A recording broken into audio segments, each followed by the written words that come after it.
In the Virginia wilderness, suddenly we saw a man walking on the road. Neil zoomed to a stop. I looked back and said he was only a bum and probably didn't have a cent. We'll just pick him up for kicks, laughed Neil. The man was a ragged, bespectacled, mad type, walking along reading a paperbacked, muddy book he'd found in a culvert by the road. He got in the car and he went right on reading. He was incredibly filthy and covered with scabs. He said his name was Herbert Diamond and that he walked all over the USA, knocking and sometimes kicking at Jewish doors demanding money. Give me money to eat. I'm a Jew. He said it worked very well and that it was coming to him. We asked him what he was reading. He didn't know. He didn't bother to look at the title page. He was only looking at the words, as though he had found the real Torah, where it belonged, in the wilderness. See, see, see, Neil said, poking my ribs. I told you it was kicks. Everybody's kicks, man. We carried Diamond all the way to Rocky Mount, North Carolina. My sister was no longer there. She had just moved to Ozone Park with my mother before I left, and here we were back on the long, bleak street with the railroad track running down the middle and the sad, sullen Southerners loping in front of hardware stores and 5 and 10s. Diamond said, I see you people need a little money to continue your journey. You wait for me. I'll go hustle up a few dollars at the Jewish home, and I'll go along with you as far as Alabama. Neil was all for it. Suddenly I remembered that Alan Temko had relatives in Rocky Mount, Jewish relatives. Yeah, jewelers in the town. I told Diamond to find and hit the Temko jewelry store. His eyes lit up. He rushed off. Neil was all beside himself with happiness, and he and I rushed off to buy bread and cheese, spread for a lunch in the car. Luann and Al waited in the car, and we spent 2 hours in Rocky Mount waiting for Herbert Diamond to show up. He was hustling for his bread somewhere in town, but we couldn't see him. The sun began to grow red and late, and it occurred to us Diamond would never show up. What happened to him? Maybe Temko's relatives took him in? Maybe he's sitting in front of the fireplace right now, telling about his adventures with crazy people in Hudson's? We remembered the time Temko had thrown us out of the party in Denver, the night of the nurses, the night I'd lost my key, and we rolled all over the car laughing. Diamond never showed up, so we roared out of Rocky Mount. Now you see, Jack, God does exist. Because we keep getting all hung up in this town no matter what we try to do, and you'll notice the strange biblical name of it and that strange biblical character who made us stop here once more, and all the things tied together all over like rain, connecting everybody the world over by chain touch. Neil rattled on like this. He was overjoyed and exuberant. He and I suddenly saw the whole country like an oyster for us to open. And the pearl was there. The pearl was there. Off we roared south. We picked up another hitchhiker. This was a sad young kid who said he had an aunt who owned a grocery store in Dunn, North Carolina, right outside Fayetteville. When we get there, I can bum a buck off her. Right, fine, let's go. We were in Dunn in an hour at dusk. We drove to where the kid said his aunt had the grocery store. It was a sad little street that dead-ended at a factory wall. There was a grocery store, but there was no aunt. We wondered what the kid was talking about.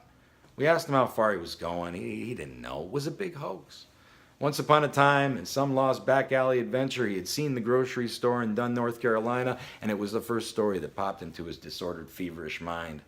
We bought him a hot dog, but Neil said we couldn't bring him along because we needed room to sleep and room for hitchhikers who could, buy a little gas. This was sad but true. We left him at Dunn at nightfall. This wasn't the only young kid with an aunt owning a grocery store that we were going to find on this trip. There was another haunting our track 2,000 miles along the road. I drove through South Carolina and all the way beyond Macon, Georgia, as Neil, Luann, and Al slept, and all alone in the night I had my own thoughts and held the car to the white line in the holy road. What was I doing? Where was I going? I'd soon find out. I got dog-tired beyond Macon, woke up Neil to resume. We got out of the car for air, and suddenly both of us were stoned with joy to realize that in the darkness all around us was fragrant green grass and the smell of fresh manure and warm waters. We're in the South. We've left the winter.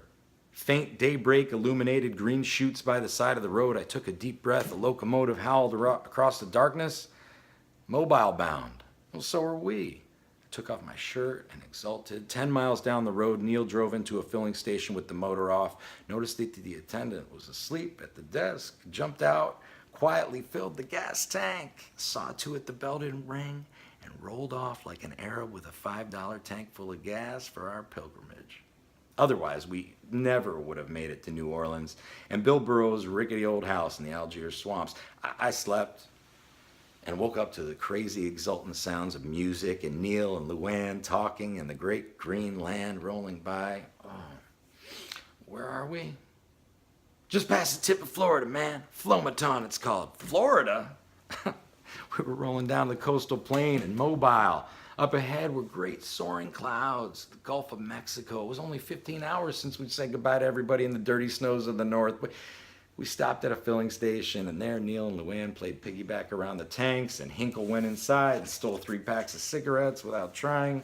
We were fresh out. Rolling into Mobile over the long tidal highway, we all took our winter clothes off and enjoyed the southern temperature.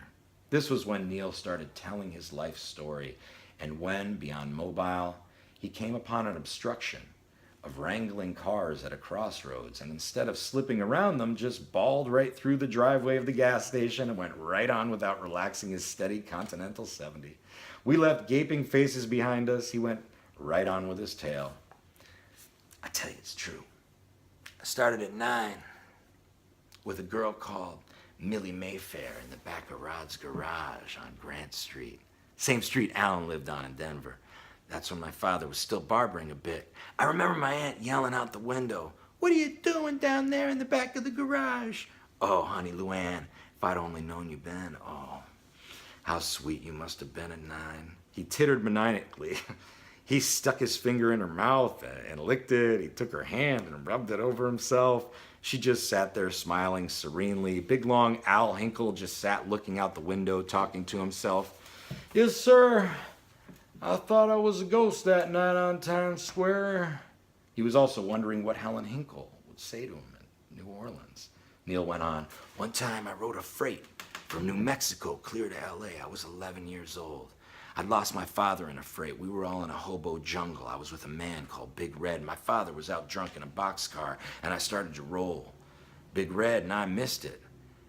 I didn't see my father for months. I rode the wrong freight to California all the way. 35 hours. I hung on with one hand on the rail and the other under my other arm. I clutched a loaf of bread. This is no story. This is true. When I got to L.A., I was so starved for milk and cream that I got a job in a dairy. And the first thing I did, I drank 2 quarts of heavy cream and I puked." "Oh, poor Neil," said Luann, and she kissed him. He stared ahead proudly. He loved her. We were suddenly driving along the blue waters of the Gulf for fare, and at the same time, a momentous mad thing began on the radio. It was the Chicken Jazz and Gumbo Disc Jockey Show. From New Orleans, all mad jazz records, colored records, and the disc jockey saying, "Don't worry about nothing." We saw New Orleans in the night ahead of us with joy, and Neil rubbed his hands over the wheel. Now we're going to get our kicks. At dusk, we were coming into the humming streets of New Orleans. "Oh, smell the people," yelled Neil with his face out the window, sniffing. "Ah, God, life." He swung around a trolley. "Yes!" He darted the car into the traffic of Canal Street. Whee! He staggered the car and looked in every direction for girls. "Look at her!" The air was so sweet in New Orleans. It seemed to come in soft bandanas, and you could smell the river and really smell the people and muds and molasses and every kind of tropical exfoliation with your nose. Suddenly removed from the dry ices of a northern winter, we bounced in our seats. "And dig her," yelled Neil, pointing at another woman. "Oh, I love women. I think women are wonderful. I live women." He spat out the window. He groaned. He clutched his head. Great beads of sweat fell from his forehead in pure excitement and exhaustion, and we bounced the car up on Algiers Ferry and found ourselves crossing the Mississippi River by boat.